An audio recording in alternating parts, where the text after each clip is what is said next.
chapter clicked in to College Volleyball Weekly on Viral Volley Media. Now here's your host, Rob on mic.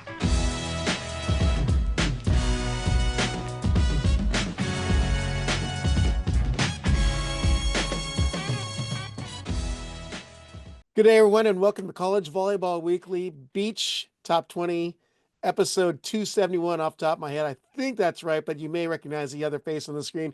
It's not the athlete panel I normally have. I have a longtime friend and coach, of course, superstar Jenny Johnson Jordan. I mean, it was a great honor to have you on today, finally. Thanks for having me, Rob. Yes, we finally did it. We finally made it Yes. happen. Well, the first time I got to really do something big for you was the AVP Wall of Champions. I got to present that to Oh, you, yes, and yes. Dane happened to be getting it the same time you did. hmm So it was a big Yes, deal over at the Paseo Hotel here in Huntington Beach. that's right. A little foreshadowing. I know, huh? So, but it was such a wonderful opportunity to see you and also seeing the work that you've been doing, working as an assistant and then associate and now head coach at UCLA, which is what I wanted to briefly touch on before we talk about what's happening this season in the collegiate beach volleyball. So, Yeah, but absolutely. first off, second year of the gig, how is it going for you? What are your thoughts after year one and coming into this season? It's honestly going great. It's the dream job I didn't know I wanted, to be honest with you. I was very happy as an assistant. I love being at UCLA, but when the opportunity arose, I decided to take it, and I'm really happy that I did. And I will say, the first transition, those first 6 weeks, I was doing literally everything myself, including trying to hire a staff. So I think once I had my staff in place and was able to delegate a little bit more, then honestly from there it's been amazing. Well, you have a pretty talented staff, being that you brought it up. I mean, you got Olympian beach volleyball stars and Jose Loyola and Kelly Reeves. But Yeah. how did you, how were you able to get them on board with what you're doing? Well, I started with a phone call. With Jose, we have a lot of history. We played pro at the same time. And I know him a lot from AVP, from FIVB. We shared the same coach, Jim Mangus, for a little while Oh, too, wow. and that was phenomenal. So there was already that prior relationship. Plus, he was a volunteer assistant here for 1 year in 2021. That's right. Yeah. So so yeah, I knew him as a player, knew him as a coach, and for me, it was just a no-brainer to ask him, and he was enthusiastic about joining the staff. And for Kelly, it's like I've known her whole life. Her mom was my college coach here at UCLA, and probably one of the biggest reasons why I came to UCLA, apart from the team and the school and how well we were doing indoor. Hmm. Yeah, her mom was very instrumental in that. And so, um, you know, kind of from far away, I've seen Kelly grow up and I've seen her, watched her career at UCLA and in her pro career, and knew she'd be a great addition to the staff. She's a Bruin through and through. She loves this school, this community, and she epitomizes what it means to be a Bruin. Well, she's a pretty intense motivator too, in such a positive way. I mean, she just has that vibe to be able to get people on board. She has a great charisma, and it it seemed natural for her to be on your staff. I mean, Oh she's a yeah, lot like you. yeah, I would say both her and Jose are great, like verbally, very passionate outwardly. I'm a little more like this, but we balance each other really well. And I have my fiery moments. As a player, I felt I was pretty fiery, and so, I realized though, as a coach, it's not about me; it's about what the players need, and that's really, what I try to do as a coach. Right. Well, coming into your second season of being a head coach, and Mhm. we talked a little bit before jumping on the recording, but you're going to come into your first year of all of your recruits next Mhm. year. But how's it been like being able to work with the pieces that you have now? Because you have such a talented group, anyways. Yeah. I mean, it's always a challenge to put the pieces together, right? It's like, we start out with a lot of great pieces, don't get me wrong, but there is something of a strategy to putting certain pairs together, when and where and with who. And so, but I really enjoy that part of this job. we do a lot of things to decide on our partnership and the pieces, whether it's talking to coaches, players, what they think, their input. We have some strategies we use in practice to kind of help facilitate those pairings as well. And yeah, it's all part of strategy, the gig. It's all fun and exciting and challenging, which is something I really love about coaching. Oh, and definitely one of the top programs in the nation, of not the top, but that actually leads into my next question for you. Your first year at the helm, you make it to the national final and came up short in a runner-up, which any team would settle for. But I know the bar is set high at UCLA. Um, how did that last season serve to motivate you and your coaching staff as well as your athletes coming into 2025? Yeah, I think, however you end a season can serve as a motivation, right? Like I've been in a position where we won at the end and we're motivated to get back to win again. And I've been in the position where we've fallen just a little bit short and lost in the finals. And that's the motivation we have to get back and try to win it again. So, um, I don't think it's hard to find motivation, especially amongst a coaching staff and players who are highly motivated in terms of their training, the hours they put into it, and the will, drive, and determination to be the best they can be. Yeah. Now, last year there you had a core group of girls who've been like staples in the Bruin Hmm. program. Seen them even as juniors, club players, and freshmen coming to UCLA in Lexi Denneberg, um, Devin Newberry, Jane Whitmarsh, just to name a few. But seeing them have to end their career on that, and what was your relationship with them like going through the program? It was great. I mean, I would say the class that came in together was Devin, Riley, and Lexi, and my nickname for them was Three Musketeers. They was always together, those three, and of course Jaden reclassifying and getting her COVID year and having a redshirt year allowed her to be a part of that class as well. Um, Mhm. but I think that's the special thing about college when you get to see student athletes come in, as freshmen and see them grow and develop and help them to grow and develop not only as players but as people and to really see that the lessons that and the things that we learn as athletes are so applicable down the line in just life and in the next job you're going to have. And so, seeing them grow and develop and mature as college athletes and now, three of them are competing professionally and doing well, I think that's always something that as a coach I'm super proud of. Yeah, oh, without a doubt. Seeing them on the VBTV feeds now has been exciting to see. Granted, it's like 2, 3 in the morning, but I know, yeah. exciting nonetheless. Sometimes I gotta catch the replay on those. I'm not gonna be up that late, but yeah, I love following them, seeing what they're doing, cheering them on, having them back on campus. I mean, to train, it's all good. Well, one of the things that's always been a standout for me in regards to you, not only as a coach, but as a person, is how well you do life with your family. I Mhm. don't, one of the most hilarious things is I get hit up on the beach in Laguna. Why are you watching this Long Beach State match? I'm like, well, because that's Jenny's daughter playing Yeah, with thank Natalie you for Glenn. sending me the clip. But a lot don't realize that you have very athletically talented kids. Hmm. And of course, your husband, we'll give him props. Yeah, we'll give him something. We'll give him something. Yeah. But how's it Yeah, I like mean, balancing that out, that lifestyle, especially being a head coach of a major top two program?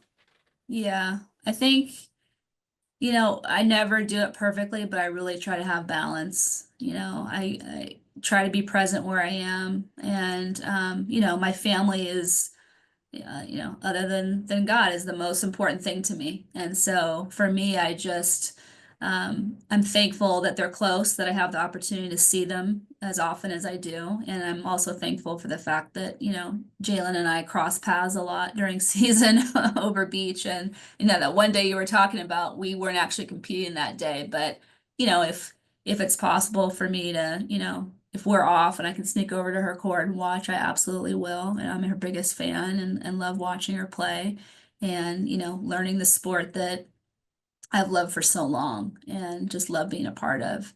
And, Kevin's there too, and my son Corey. It's just something we all have always done together. And I think it's created a really special bond between all of us.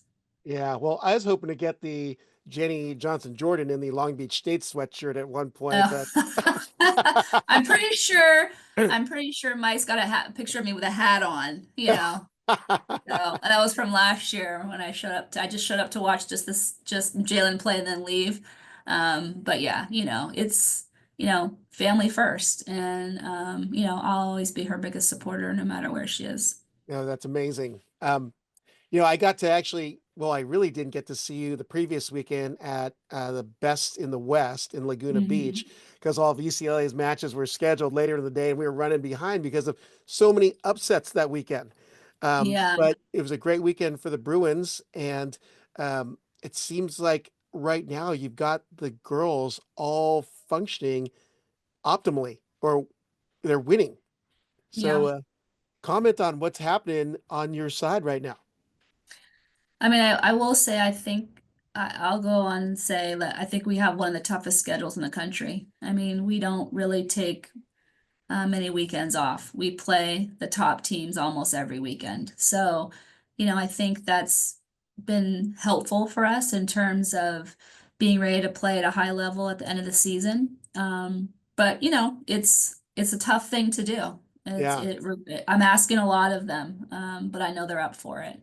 And, we're winning, but some of them are close matches. Don't get me wrong. We don't definitely don't take that for granted. But there is something to be said when we can battle it out and come out victorious in the end. There's a lot of parity right now. There's a lot of great teams out there, and we don't take anybody lightly. yeah. Well, that was one thing I was going to ask you because in reviewing your schedule, I mean, I think the best word for it is gnarly.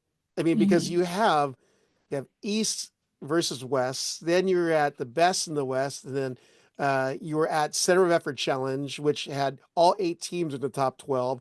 Hmm. Best or East meets West, all the teams are in the top 20, and even before that, you didn't let up at all in the schedule. Was that intentional on your part?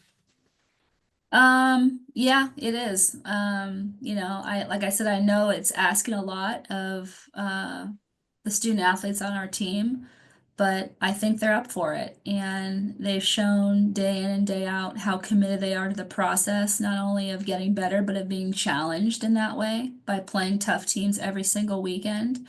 Mhm. And, because of the nature of our sport, you don't have to win in every spot. So every pair, every team has their little challenges within the bigger picture too. And there's a lot of moving pieces going on. There's a lot of things going on with the teams within the team, and I think that's part of the beauty of the sport too. That's very unique and different.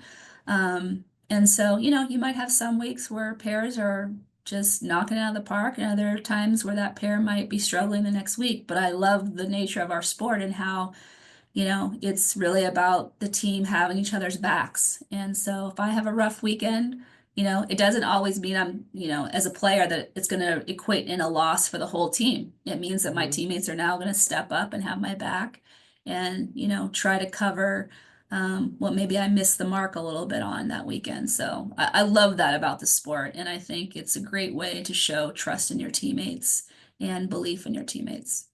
Well, speaking of trust and teammates, you've kind of shuffled it up a little bit from your threes through fives because I think people are back from injuries and some better pairs are working. But I mean, you've been able to maestro, so to speak, some good winning pairs in your threes through fives, which is crucial for that third point for the dual victories. But what's usually your indicator of who put whom with who? Well, it's funny. I mean, there's so much that goes into it, and a lot of stuff behind the scenes that people will never know, honestly. But yeah, it's a long season. I think there's probably different schools of thought. You can see it in the way different teams do things differently. Like, I think there's something that could be said to building chemistry with somebody and Mhm. playing through stuff. I mean. So there's that side of it, and then there's another side of it where it's like, sometimes it's good to mix things up and try something different. If you don't try it, you'll never know. So Yeah. it is a fine balance though, because it is a very short season and you only have so many opportunities to test things or try things. And so I think every year is different. Some years, yeah, you just run the table with what you got. Other years you might try things, the second to last tournament of the year and see what works. But yeah, there's a lot of things that go into that. And, like I said, some things I can talk about, some things I can't. But Right. at the end of the day, as coaches in the team, we want to win, and so Yeah. that's the goal. Well, I'll let our listeners know this is the most ad hoc I've been because of this being thrown together so last minute. But I'm just picking at things that have really caught my eye in the last few weeks because I've been blessed enough to be able to see you play these last few weekends since you're in Mhm. my hood last weekend. And, it's falling really closely in center effort challenge. But one of the pieces that I've seen that you've inserted in the lineup, she came in at the fives and has moved up and is now up to the threes. Jessie Smith coming back from recovering from an injury, and she's been playing well with different partners, which is amazing. Yeah, and it's just honestly, it's a testament to Jessie. She's a phenomenal player. She's a phenomenal partner.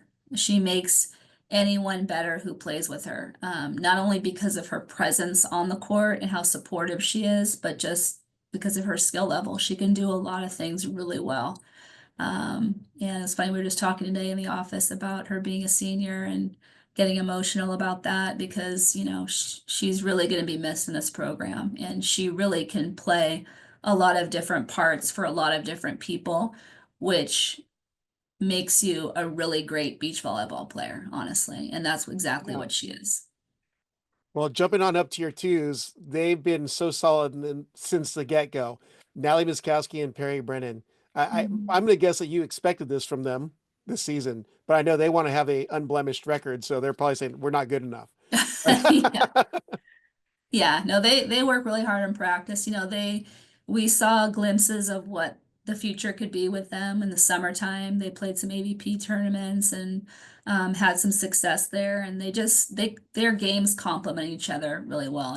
I kind of joke with them. They're like the bag of tricks team. They just, pull these crazy things out and they just have this never say die attitude when it comes to playing. And it's something I love watching. It's like, I think in Laguna it came down in their court and they're so much fun to watch, Oh especially yeah. at the end of matches. I mean, that's really when they absolutely turn it on.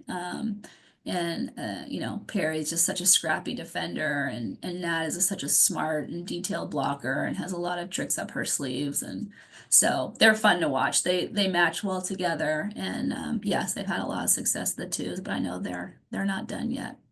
Well, I'm going to go to your ones because Yeah. the thing that sticks out most is how young they are. True freshmen in Sally Perez and Maggie's a Mhm. sophomore after playing with She's a junior. Yeah, playing junior. with Yeah. Lexi last year, but relatively Mhm. young for a ones pair. Yeah, and it's funny. I was talking about this with Sally. We've had ones pairs the last, what is every 2 years we've had a freshman with a junior. So it was Lexi and Savvy. They played the ones together when Lexi was a freshman, Savvy was a junior. We've had Lexi and Maggie. Maggie was a Mhm. freshman. Lexi was a junior when they first got together, and now Maggie's the junior and Sally's the freshman. And it's tough to play at the ones. It really is. It's like even if you have a team that may not be as deep that you're playing against, their ones is always going to be literally their best team. You're always Yeah. going to get a team's best game. And so that's something we try to talk to them about. And it's like we know they're in a unique position, and we know it's challenging, but they have absolutely risen to the occasion in every way. And they're so locked in and so committed to doing what needs to be done that I'm really proud of the progress and the stuff that they've done over this year. Having this really, you have the fall a little bit, but Mhm. the season is kind of where you really put your feet to the fire and they've really responded in a way that I know that our whole coaching staff has been super impressed by. Yeah. Well, with that, I want to go into this last weekend at the Center of Effort Challenge, which I mean, it could be one of the gauntlet of tournaments, but according to UCLA's schedule, it's like, oh, just another weekend. But 4-0 weekend, phenomenal results with all top teams. We'll just call it the way it is. But what were your thoughts on the team's performance and how they came through in those tight ones? Yeah, they absolutely came through in the tight ones because they were all tight. Honestly, almost all of them were tight. Um, and I think it's just something that we just come to expect at this point. It's like we're not going to get any wins quickly. It's going to take time over the course of the match, and um, but we're prepared for that. And I was really proud of the work they put in this past weekend. It was not an easy tournament. And again, it's with this sport. It's like different pairs, you know, rise up and when other pairs might be struggling, and that's the beauty of our sport. It's not all on one pair, it's not all on one person. And so we all kind of share the load in that way. It's the same thing with the coaching staff. We're running around every court, trying to cover 5 courts. There's 3 of us, and all the coaches know what that's like. But it is a true test of your stamina mentally and physically in Yeah. events like that. And I was just super proud of the way they competed and rose to the occasion in a really um, tough tournament. Yeah. Now, I'm curious, and I know that it's an interesting format for the tournament. There are two pools on day one Mhm. and half of day two, and then you cross over and play for placing or classification. Um, with UCLA getting first, Stanford got second. You played them in the crossover in that one, but are you surprised at the results of where teams fell at the end of of that tournament? Because you have number two TCU ended up getting fifth. Florida State ended up dropping that last match to Arizona State, so that was an upset. But are these surprises to you when you see these results at the end of the weekend? I mean, nothing really surprises me at this point, I have to say. I think that, especially when you're in a tournament where there's multiple matches in a weekend, you know, sometime a team plays better on one day than the other, and that's just what happens. And sometimes when you get a chance to watch a team live, maybe you get a little better beat on them than you would if you're just walking in the tournament for the first time. So I think there's so many factors. Shoot, at Cal Poly, maybe one day it was just one game, it was super, super windy, Mm. or maybe you're in the corner where the light is like right in your face. And so when you serve that one right side player, it's impossible to see where she's hitting. Because there was definitely a moment where that was happening on a couple of the courts, just the way the light comes down on the court. So, there's just so many factors that go into it. That's why just nothing really surprises me at this point. It's literally dog eat dog out there. And, everyone is just fighting tooth and nail to win matches.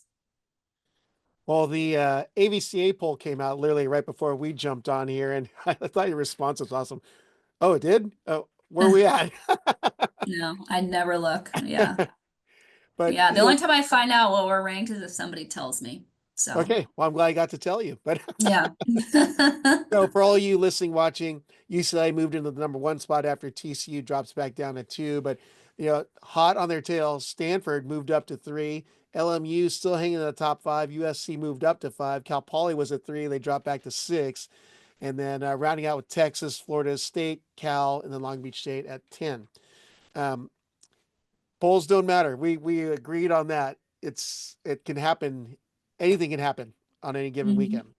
And you Yep. still have one more duel remaining this week. And it's one Yeah. of those X factor duels with rivalries involved against USC. Um, how do you anticipate going into the first ever MPSF Beach Championships this weekend? What can we see come the matches are going to be happening, assuming that things work out what we're projecting? Yeah. Well, I mean, I think we do have a very competitive conference the way it is right now, especially. And, um, I think you're going to see more of the same that you saw last weekend. I mean, a lot of our teams MPSF teams were competing at Cal Poly. Mhm. Um, and so you're going to see that same level of play, plus a couple other teams added into the mix, and that will maintain that same level of play. So to me, it's going to be very similar to the weekend previous. Like, um, it's going to be competitive. It's going to be cutthroat. It's going to be all the things that a competitive beach volleyball tournament should be. Well, it'll be fun because it's gonna be right down the street from my Yes, yeah. house, but I don't know what street. So maybe you can help me out with that. Is it down Newland or is it gonna be south of Huntington Pier? Yeah, it's going to be at Newland. Yeah, we're going to be at Newland. So free admission. You want to see the best in the Mhm. nation going at it? That's gonna be Huntington Beach, not this week, but next week, Wednesday, Thursday, Friday. Is that right? Or Thursday? Absolutely. Yeah, there's plenty of parking. You just roll right up. The courts are there. It's super easy. We've trained there before, and yeah, it's a great place to have an event like this. Well, the final question, well, maybe second to last, third to last, but this year there was a slight change to the NCAA format. There used to Mhm. be 17 teams that would qualify for the tournament, but this year it went to 16. And in the conferences this year, I believe there's 8 that have auto berths. No, 7, and 2 conferences like the CCSA and the Big 12 are 4-team conferences. It's going to be crazy for those 8 at larges.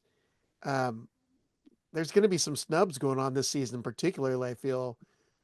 So, my, Yeah, I mean, I'm just curious as to your thoughts on, because there were so many changes just within this last year with the change of conferences, but um, there could be teams left out in a, which is a disappointing way, but particularly in the West, Big West, WCC, and MPSF. But what do you see happening in the future of the NCAA tournaments? I wish I wish I could forecast it. I have no idea. Um, yeah, I do think it's unfortunate that some of those teams could be left out. You know, maybe at some point, I know something has been thrown out. Maybe it's trying to have something more regional too before we go to nationals would be great.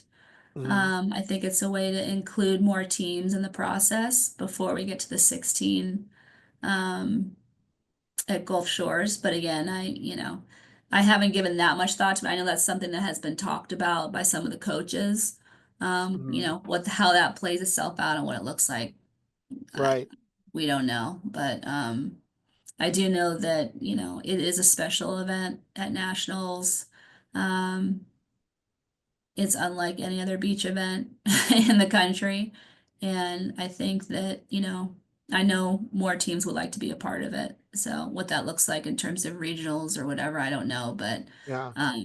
yeah, it is a bummer that some of those teams will be left out that have, done so well over the course of a very competitive season. Right. And just for our listeners and viewers, I was guessing off the top of my head, I had to go to my notes. 8 teams will have the auto berth. That's 2 teams that have only 4 teams in their conference, a Big 12 and the CCSA. Won't be an issue next year because 4 teams from the CCSA are going to be in the MPSF next year. So it gets even harder for your job now come 2026 because Florida State, LSU, South Carolina, and Texas come into the MPSF. Um, but for this year, again, the at-large is going to be weird to figure out because you have the 8 automatics and 8 at-larges have to be doled out to these remaining teams, and that's includes those 2 teams that don't have the auto berth. And hello, Florida State, LSU, Texas, South Carolina. I mean, you could hand 4 there if you needed, if Yeah. Oh, possible. easily. And Yeah. Arizona State, TCU in the other one with Utah and Arizona. So it's going to be interesting to see how this all pans out in this one awkward year. So, Yeah, I think in the shift of conferences, there might need to be some shifting of AQs too, but we'll see what happens. yep. Yeah. Well, it's been truly a honor and pleasure to speak with you, Jenny. After all these years, this is the first time. So Yeah, get to chat with you on the finally did beach. it. But I appreciate you jumping on to College Volleyball Weekly and look forward to seeing you next weekend in Huntington Beach. Absolutely. Your backyard. We'll see you there. You'll see me on e-bike rolling up. Yeah. Thank you again, All Jenny, and right. have a great week. Thanks, Rob. You too. Thanks for listening to College Volleyball Weekly. Be sure to follow Rob Aspero at the Rob on the Mic on Instagram and at Rob on the Mic on Twitter.